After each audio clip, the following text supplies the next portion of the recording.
លមរុនភ្នំបងកើតពីអគ្គីភ័យ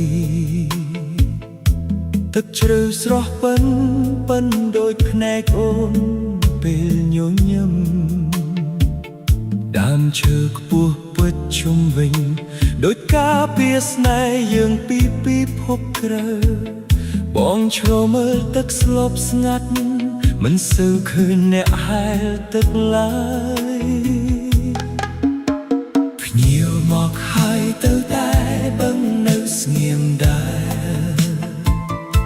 សូរខ្យល់បក់តាមស្លឹកឈើដូចចំរៀងបងនឹកអូ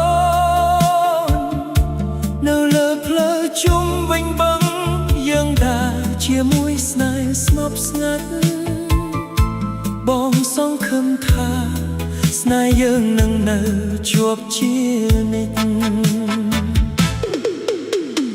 ដោយរងហងបឹងមិនផ្លាស់ប្ដូ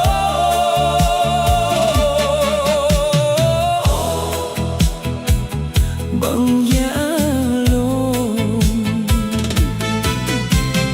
អូបឹងយ៉ាឡូមតែពំរត់តរំតាមពន្លឺថ្ងៃអូស្នេហ៍នៅកណ្ដាលបឹងស្ងប់ស្ងាត់ដូចព្រៃជុំវិញអូនជាអារម្មណ៍ស្រស់ដូចយល់ត្រជាក់បកតាមមាត់ទឹកបងស្រឡាញ់អូនដូចបឹងមិនធ្លាប់រលាយ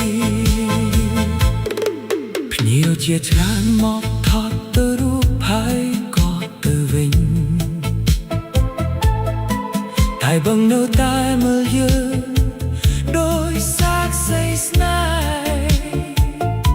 ដើមឈើខ្ពស់រាំតាមខ្យល់ដោយទ្រាំតាមចង្វាក់ឌីស្កូបងចង់ឲ្យអូននៅជាប់ខ្លួនដូចបឹងនៅជាប់ព្រៃជារៀងរហូតអូបឹងយ៉ាឡូមរុនភ្នំបងកើតស្នេហ៍ដ៏អស្ចារ្យអូទឹកស្ងប់ស្ងាត់នេះដូចបេះដូងបងពេលឃើញអូនអូស្នេហ៍យើងមិនរលាយដូចបឹងជ្រៅដែលមិនធ្លាប់ស្មួតបងស្រឡាញ់អូនដូចបឹងយ៉ាឡូមជារៀងរហូត